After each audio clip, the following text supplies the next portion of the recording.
with it. Oh, them drop downs are fucking awesome.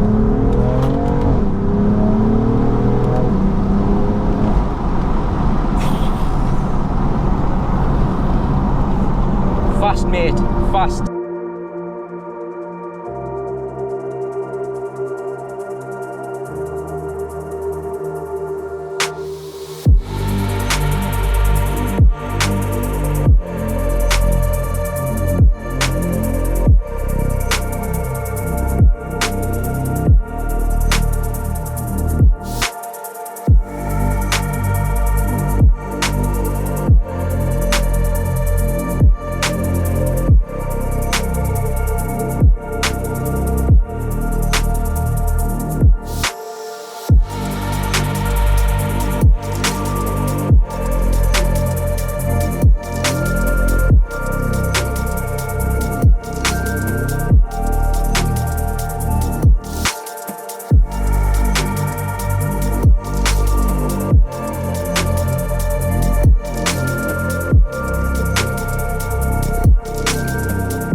Guys, what's happening? Welcome back to the channel. Or if you're new, thank you for clicking. In today's video, we're going to be looking at my friend Lee's BMW M4 Competition. It's an F82. We've got my friend Johnny over there. He's been kind enough to let us do the video around here, because normally the place where I always go, I got like a siren saying this is a private area, please move. So I've had to move, and Johnny's been kind enough to let us come to where he works. It's actually a nice little place here. So this one being the competition, it's got a few different things to the regular one. One of them being these massive 20-inch wheels. The profile on these, if I can find it, because they're a little bit different on the front of the rear, is a 265 30 20. So that's the front ones, and you've got four pot calipers on the front in like a nice blue colour. The Michelin are the Pilot Sports, I'm not really sure. The back ones are a 285 30 20. Another thing with the competition, if you look, the rear badge is black rather than silver, and the exhaust tips on the back here are black as well, but Lee's changed them. These were gold to go with his wheels, which are a little bit funky. I wasn't a massive fan when he first got this, but they've kind of grown on us, and it's something that's a little bit unique. The seats, if I quickly go in the car, because these ones are competition seats, the way you can tell is they've got the massive holes inside here. You can see there on the driver and the passenger side. A common fault on these seats is the stitching here. It always, like, I don't know how close you can see there, but the stitching comes away there. Lee's had it fixed. The passenger one's fine. The roof is fully carbon fibre, as you can see. You can see all the weaving and everything. On the side here, you've got M4, which goes along the swage line, I believe that's called. The colour of the car, I thought it was mineral white, but Lee said it's called mineral vice, so it's his car, I'm not gonna argue with him. You've got the black kidney grills, and you've got the carbon fibre splitter on the front here. You've got xenon headlights, and with all xenon headlights, as I always say, you've got this, which comes up and squirts water to clean them. A little optional extra on these is the camera next to the parking sensor. So that one up there is the parking sensor, and that one's a camera. With this bonnet being so bloody big, it's absolutely massive. So if you're pulling out of a junction, you press the button and it turns the cameras on, so you can actually see where you can't see, kind of thing. The camera helps you out a little bit. Massive bulge on the bonnet there, absolutely huge. Carbon fibre on the wing mirrors as well, as you can see there. I think that's pretty much everything, isn't it? A little feature that I always show, if I get the key out, I feel like Calvin Car Diary, #key. If you unlock the car and you hold the button, if you've got a sunroof, the sunroof opens, but obviously we don't have a sunroof in here, so that happens. And then if you lock it and you hold it, the mirrors fold in and the windows go up. If you press the unlock button once, it unlocks the driver's side. You press it twice, it unlocks both. On the back here, we've got more carbon fibre on the boot. To get into the boot, I'm just going to put the key in my pocket. To get into the boot, you just go underneath here, and you can see there we've also got a reverse camera on the back with LED lights. These were the mats that he had in the car, but they were a little bit Fast and the Furious for me. Underneath here, obviously you don't get a spare wheel on these, you just get that tyre gel, which is, I don't really like it. If you pull this, that's where your battery is. I'm going to shut this. Tell you what I will do, I'll pop the bonnet. So to pop the bonnet, it's just down here. You've got your OBD above here. You pull this twice, so that's once. You pull again, that's twice. And it doesn't have a latch on the middle there, so you just pull this straight up. And then this is what it looks like inside the engine. You've got two air intakes, you've got one there and a one there. That's your intercooler with your charge pipes. Another thing with this being the competition, you've got this strut brace, which is carbon fibre. A common fault with these cars is the seats, what I mentioned. The gasket on top of here leaks and the rear coil springs do tend to snap. Lee got the rear coil springs done about, I think it was 9-10 months ago, and the engine work, I think this was done about 3 months ago. But that's what it looks like inside there. Not that anyone's really interested. It's a twin turbo and it's a 3 litre. I don't know if I said it, it's 444 brake horsepower, 0 to 60 in. To shut this, leave it about there and just do that, because sometimes it doesn't go down, you know, on the sides. So 444 brake, 0 to 60 in 4 seconds. I think the standard one's about 425 and it does 0 to 60 in about 4 seconds. Sorry, 4.1. So this one's a teeny tiny bit faster, teeny tiny bit. It's pillarless on the door, so if you do that, they just come down a little bit.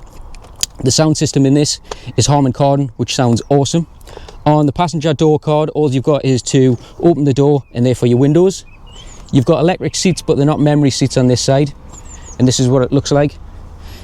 To look at the back, all you do is you just pull this and you can adjust the seat. You can make it go forward or backwards, and obviously it's just a 2-seat on the back. I don't know what the hell you would put in there, but I'm sure somebody would find something. The glove box, just my little mic what I've just bought, and you've got carbon fibre what goes along here with your iDrive, so that's everything. And then it's got the standard mats, and you've got M4 on the sills. If we go around to the driver's side, exactly the same. If you want to get in the back, you just pull this forward and then do that. Lee's seating position is number 1, so if I press number 1, the seat will go into his position. I'm only a little guy, so obviously I'm a lot closer to the steering wheel than he is. On this door card, obviously you've got for your windows, and that one's for your mirrors, and that one's to fold your mirrors. He did get the Alcantara steering wheel fitted, which I wasn't a massive fan of to start with, but now I really like it. The only thing is, it's really big. Really big.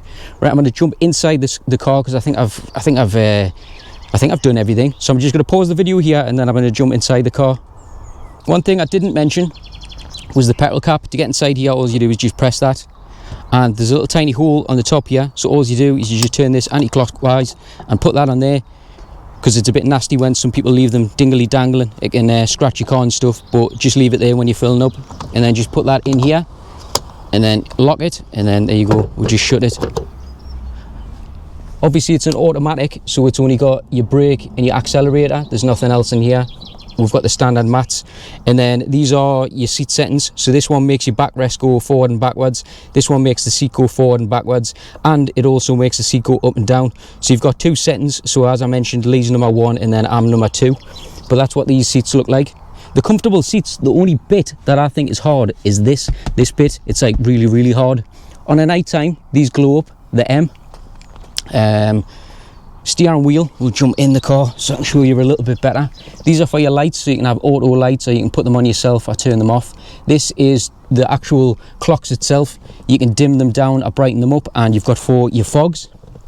Over here, if I get in the car, this is a little bloody nightmare to get in there. That's what it looks like in there. You can, if you've got one of them old school phones, you can put it in there, but obviously I don't think anyone has in-car phones anymore, do they? Just push that a little bit back.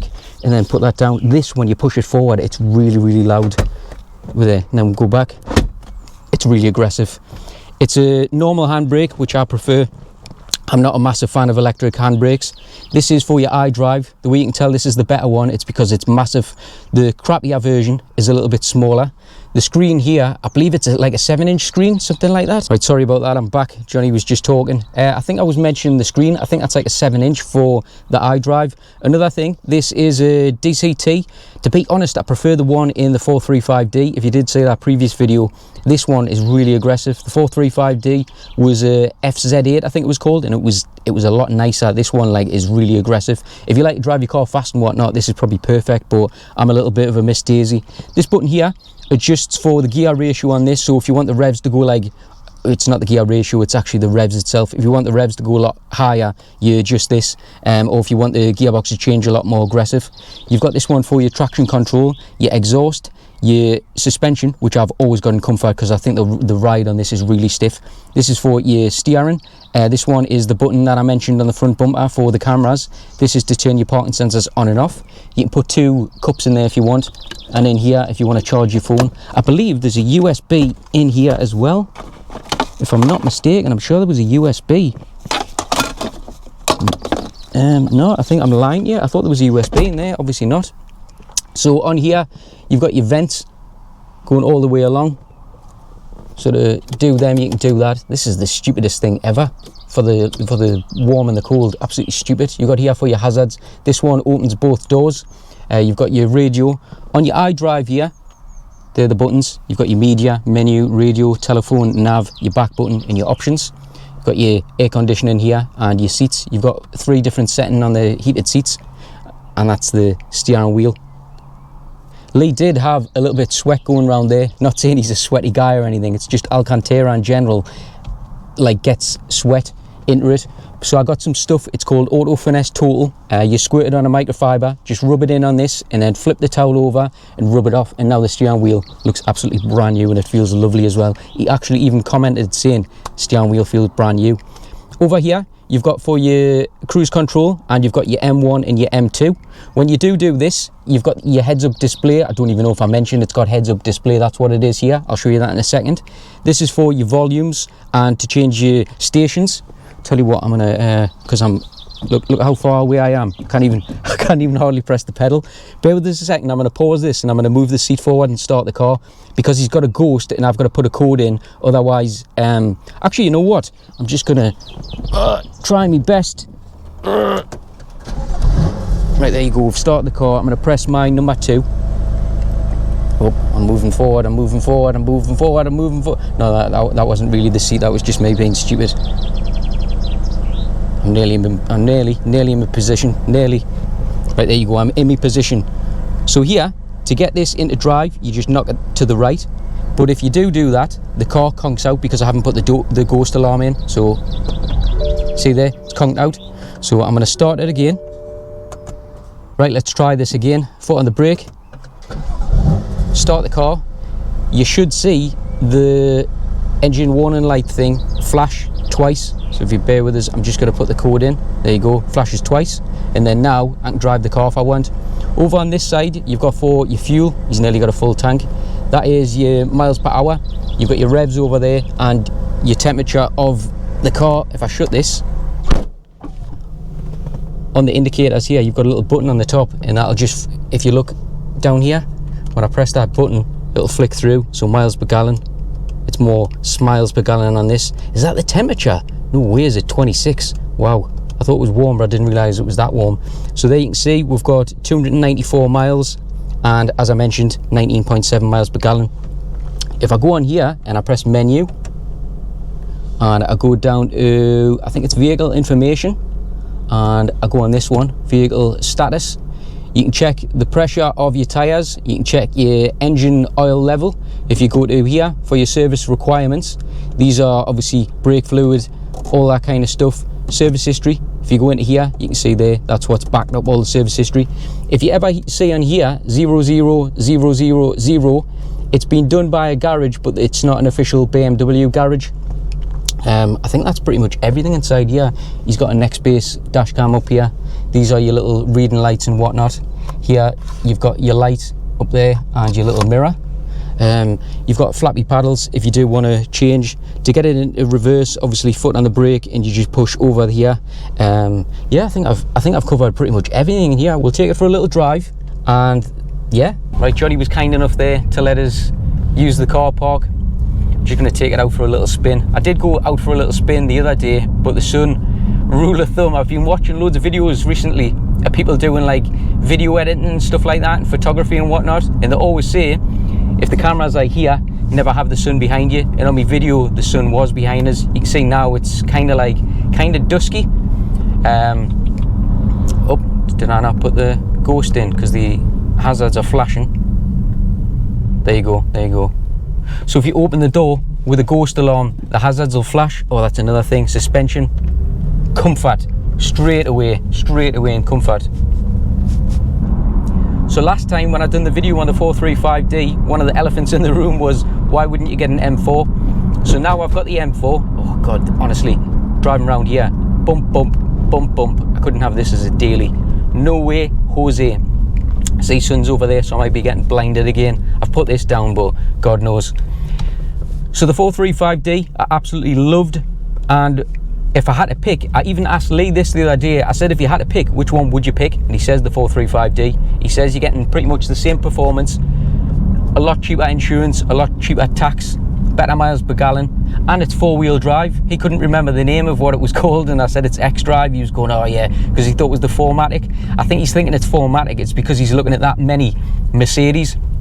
The one he's after though, it's the C63S. That one's not 4MATIC, it's rear wheel. Same as this is rear wheel. I don't think I mentioned that.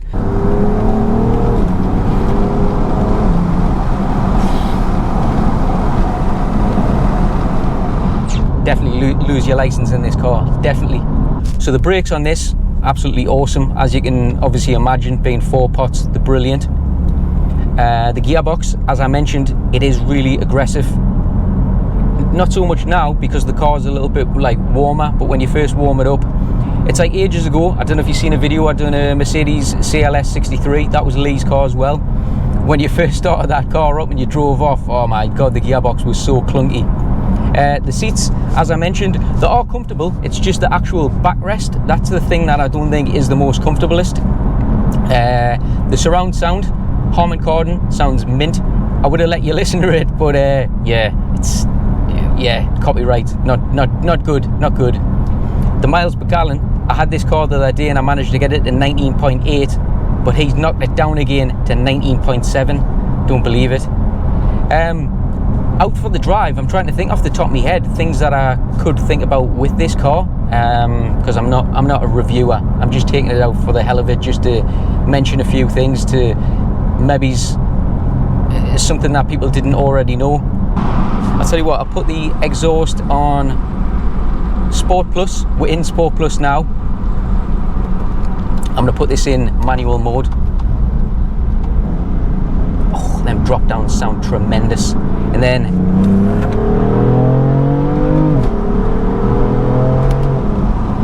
mate, that guy's just pulled out on us.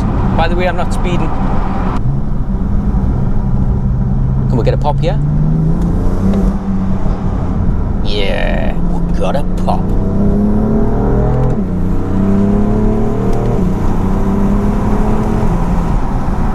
Speed limit straight away. Right, so I'm gonna go home. Actually, yeah, I'm gonna go home, grab something, drop this car off, and then we're done. As always, thank you for watching.